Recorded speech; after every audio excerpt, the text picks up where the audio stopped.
মৰমৰ ছাত্ৰ-ছাত্ৰীসকল ই কক্সালৈ তোমালোকক স্বাগতম মই অংগৰাগ ভূঞা আৰু মই তোমালোকক দশম শ্ৰেণীৰ অসমীয়া বিষয়ৰ পাঠ্যপুথি অসমীয়া সাহিত্য সৈনিকাৰ তৃতীয়টো পাঠ প্ৰশস্তিৰ প্ৰশ্ন উত্তৰ আলোচনা কৰিবলৈ ওলাইছো আৰু এই পাঠটো ইতিমধ্যে আমি পঢ়িলো আৰু এই পাঠটোত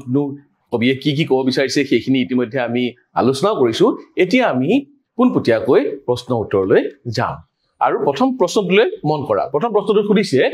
ৰঘুনাথ চৌধুৰীক কি কবি বুলি জনা যায় ৰঘুনাথ চৌধুৰীক বিশেষকৈ তেওঁ প্ৰকৃতি বিষয়ে কবিতা লিখিছিল আৰু চৰাই চিৰিকটিক লৈ বেছিকৈ কবিতা লিখিছিল কাৰণে তেওঁ বিহগী কবি বুলি জনা যায় ৰঘুনাথ চৌধুৰী বিহগী কবি গতিকে আমি প্ৰশ্নটোৰ উত্তৰ এনেকৈ লিখিব লাগিব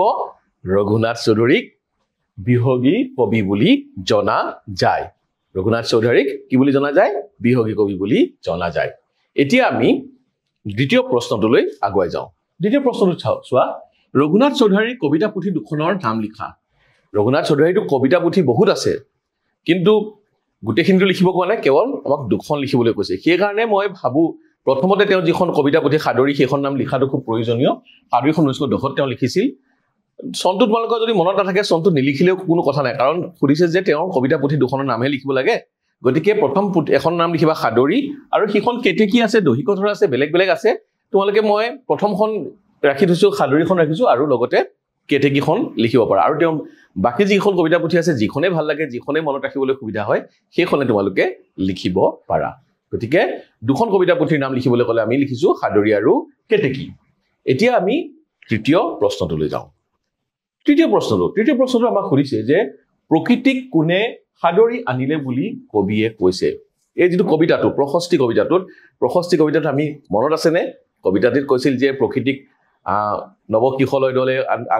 আদৰি আনে বুলি কৈছে নহয় প্ৰকৃতিক নৱকিশলয় দলে অৰ্থাৎ নৱকিশলয়নো কি কিশলয় সাধাৰণতে আমি কুঁহি পাতক বুজাওঁ নহলে নতুনকৈ আৰম্ভ হোৱা অংকুৰিত হোৱা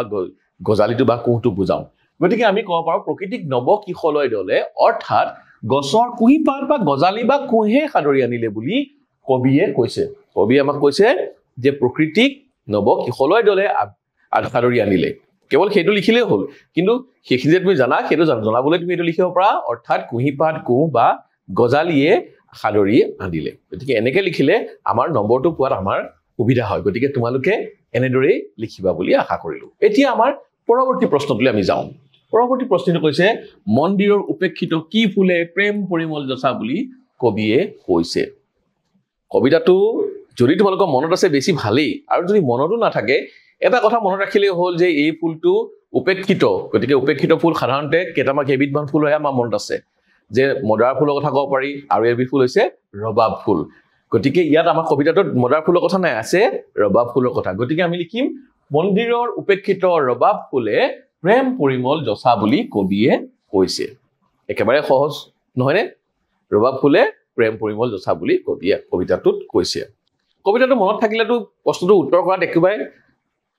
সমস্যা হ'বই নালাগে গতিকে কবিতাটো মনত ৰখাটো বেছি ভাল কিন্তু মনত নাৰাখিলেও এই প্ৰশ্নকেইটা উত্তৰ চমু প্ৰশ্ন চমু উত্তৰ দিলেই আমাৰ হ'ব এতিয়া আছে জল স্থল আৰু কোট দেৱতাৰ মহা অভিযান চলিছে এই কোট বুলি যে কৈছে এইখিনি জল স্থল আৰু কিবা এটা আছিল এইখিনিত মনত পৰিছেনে জল স্থল আৰু অন্তৰীক্ষত জল স্থল আৰু অন্তৰীক্ষত দেৱতাৰ মহা অভিযান চলিছে এই প্ৰশ্নটোৰ উত্তৰো অতি চমুকৈ আমাৰ হৈ গ'ল এতিয়া আমি পৰৱৰ্তী প্ৰশ্নটোলৈ যাওঁ মহামহিমৰ গান কিহে গায় বুলি কবিয়ে কৈছে যে গায় মহামহিমৰ গান শাৰীটো আছে নহয় মনত পৰিছে নহয় মহামহিমৰ গান মুক্তি পথযাত্ৰীয়ে গায় কোনে গায় মুক্তিৰ পথযাত্ৰী অৰ্থাৎ মুক্তি পিয়াসী আত্মাসমূহে বা মুক্তি পথযাত্ৰীয়ে মহামহিমৰ জ্ঞান গায় অৰ্থাৎ ভগৱানৰ গুণগান কৰে যিয়ে মুক্তিৰ সাধনা কৰে মুক্তিৰ কামনা কৰে সেই মুক্তি পথযাত্ৰীয়ে মহামহিমৰ গান গায় বুলি এই কবিতাটোত কোৱা হৈছে এতিয়া আমি পৰৱৰ্তী প্ৰশ্নটোলৈ যাওঁ পৰৱৰ্তী প্ৰশ্নটো সুধিছে কবিতাটোত কবিয়ে প্ৰকৃতিৰ কি বস্তু আনিছে লিখা এইবাৰ অকমান কেইবাটাও বস্তু লিখিব লাগিব কাৰণ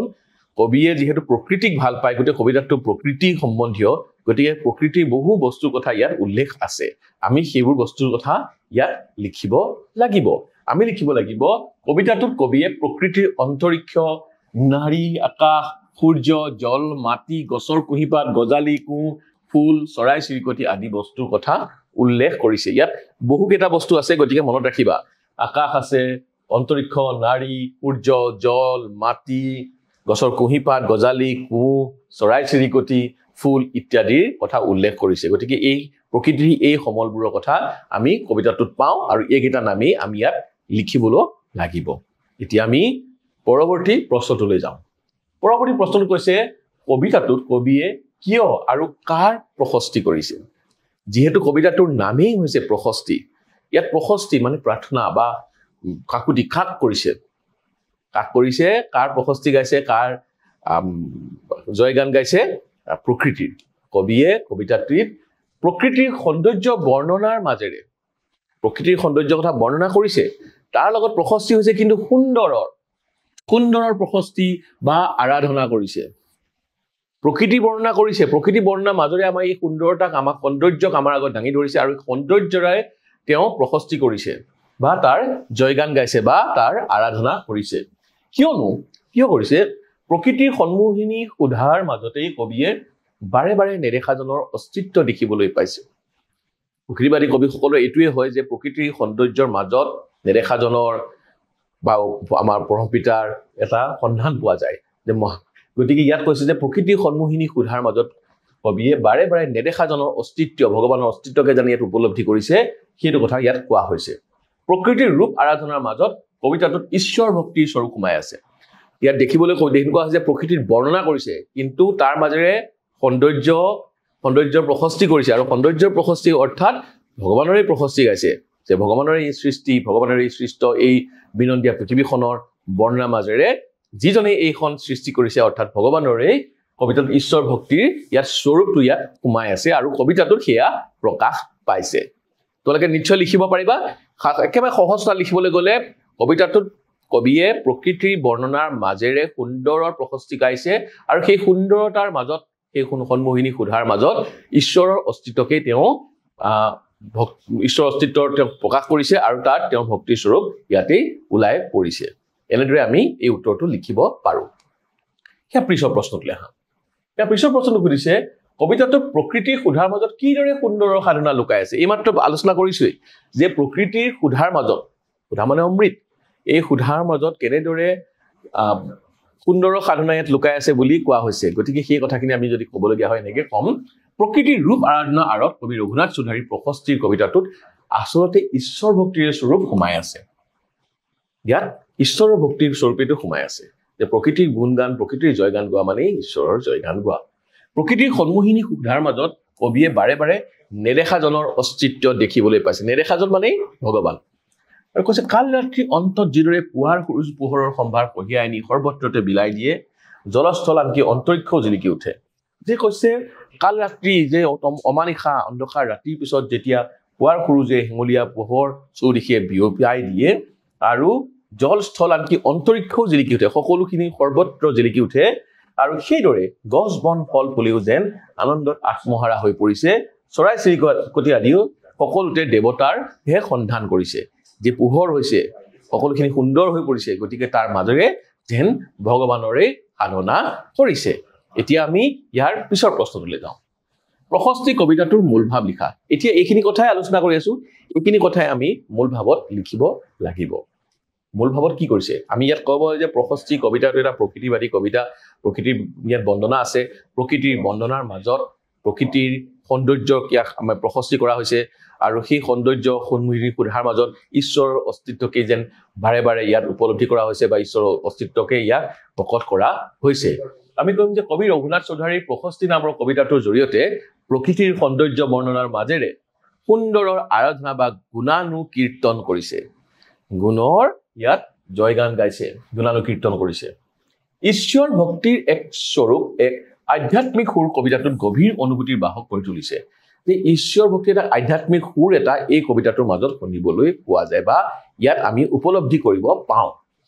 প্ৰকৃতিৰ ৰূপ আৰাধনা আঁৰত কবিতাটোত ঈশ্বৰ ভক্তিৰ স্বৰূপ সোমাই আছে সৃষ্টিকৰ্তাৰ সন্ধানে কবিতাটোক ৰহস্যবাদী কৰি তুলিছে এই যে ৰহস্যবাদী কবিতাটো ৰহস্যবাদী বুলি আমি এইকাৰণে ক'ব পাৰোঁ এই সৌন্দৰ্যৰ মাজত এই প্ৰকৃতিৰ মাজত যেন আমি ঈশ্বৰক বিচাৰি পাওঁ নেদেখাজনক আমি বিচাৰি পাওঁ সকলোতে নেদেখাজনৰ সন্ধান পাওঁ আৰু সৃষ্টিকৰ্তাৰ এই যে সন্ধান সেই সন্ধানটোৰ বাবেই এই কবিতাটোক ৰহস্যবাদী কৰি তোলা হৈছে পুৱাৰ পুৱা কাষত ৰাঙলী সুৰুজে ভূমিকি মৰাৰ লগে লগে দকুদিশ উজ্জ্বল হৈ পৰে ইতিমধ্যে আমি আলোচনা কৰিছো যে পুৱাৰ যেতিয়া কালি ৰাতি অন্ত পৰে মানে অতমখাৰ অন্ত পৰে বা অন্ধকাৰ অন্ত পৰে পুৱাৰ যেতিয়া পুৰুষ ওলাই চৌদিশ হেঙুলীয়া হৈ পৰে আকাশে বতাহে গছ বন প্ৰকৃতি ফুলে ফুলে সকলোতে ন সাজেৰে সজ্জিত হৈ পৰে যেতিয়া সুন্দৰৰ মাজত সকলো সুন্দৰ হৈ পৰে সেই হেঙুলীয়া ভাই সকলোকে সুন্দৰ কৰি তোলে প্ৰকৃতিৰ চৰাই চিৰিকটি গছ লতিকা ফুল ফলবোৰৰ আনন্দেৰে ভৰি পৰিছে চৰাই চিৰিকটিৰ গানে যেন সকলোতে দেৱতাৰহে সন্ধান কৰিছে যে চৰাই চিৰিকটিয়ে গান গাইছে চৰাই চিৰিকটিয়ে আনন্দত মতলীয়া হৈ পৰিছে আৰু মতলীয়া হৈ যেন সৌন্দৰ্যৰ জয়গান গাইছে আৰু সৌন্দৰ্যৰ জয়গানৰ মাজত যেন দেৱতাৰহে সন্ধান তেওঁলোকে কৰিছে সদ্যস্নাতা প্ৰকৃতি সদ্যস্নাতা মানে এই মাত্ৰ যেন গা ধুই অহা সদ্যস্নাতা স্নান কৰা মানে গা ধোৱা সদ্যস্নাতা মানে এই মাত্ৰ বিধৌত বা এই মাত্ৰ গা ধুই অহা সদ্যস্নাতা প্ৰকৃতিৰ চৰাই চিৰিকটিয়ে সুমধুৰ সংগীত মূৰ্ছনাৰে যেন সকলোকে দেৱতাৰহে সন্ধান কৰিছে সদ্যস্নাতা এই কাৰণে কৈছে যে যেতিয়া নতুনকে বেলিৰ পোহৰ আহিছে পুৱা কাষত ৰাঙলী কৰি তুলিছে এনেকুৱা লাগিছে যেন প্ৰকৃতিয়েও যেন নতুনকৈ গা ধুই আহিলে আমাৰ মনটো কিমান পবিত্ৰ লাগে দেখিবলৈ কিমান পবিত্ৰ হয় সাফ চিকুণ হয় সুন্দৰ হয় নিকা হয় ঠিক তেনেকে প্ৰকৃতিখনো এনেকে নিকা হৈ ওলাই আহিছে আৰু চৰাই চিৰিকটি সুমধুৰ সংগীতৰ মূৰ্ছনাৰে সকলোতে যেন দেৱতাৰ অৰ্থাৎ নেদেখাজনৰহে যেন সন্ধান কৰিছে সেইদৰে অমৃত সন্তান মানুহেও আন্ধাৰৰ পৰা পোহৰ অভিমুখে বাট বিচাৰি ফুৰিছে আৰু তাৰ লগত সমান্তৰালভাৱে মানুহেও কি কৰিছে অমৃতৰ সন্তান মানুহেও কি কৰিছে আন্ধাৰৰ পৰা পোহৰ অভিমুখে বাট বিচাৰি ফুৰিছে আন্ধাৰ সেই কাল ৰাতি অন্ত পৰিছে তমখাৰ অন্ত পৰিছে আন্ধাৰৰ অন্ত পৰিছে কিন্তু এতিয়া মানৱে যাক অমৃত সন্তান বুলি কোৱা হয় তেওঁলোকেও যেন আন্ধাৰৰ পৰা পোহৰ অভিমুখে এক যাত্ৰা আৰম্ভ কৰিছে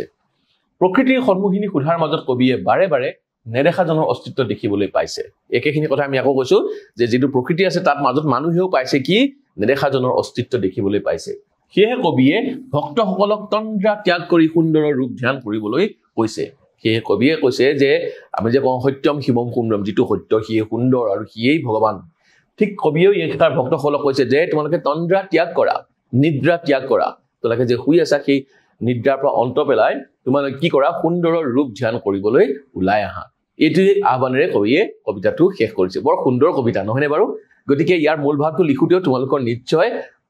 সমস্যা নহব তোমালোকে নিশ্চয় অনায়াসে ইয়াৰ এই মূল ভাৱটো লিখিব পাৰিবা গতিকে এইখিনিৰ মাজতে আজি এই পাঠটোৰ যিখিনি আমি আলোচনা আছিল প্ৰশ্ন উত্তৰ এই পাঠটোৰ এই প্ৰশ্ন উত্তৰ আমি ইয়াতেই শেষ কৰিছো আমি পৰৱৰ্তী পাঠত বাকি ৰোৱা যিকেইটা প্ৰশ্ন আছে সেই প্ৰশ্নকেইটা আলোচনা কৰিম কিন্তু এতিয়া তোমালোকে মোক বিদায় দিয়া পুনৰ এই পাঠটোৰেই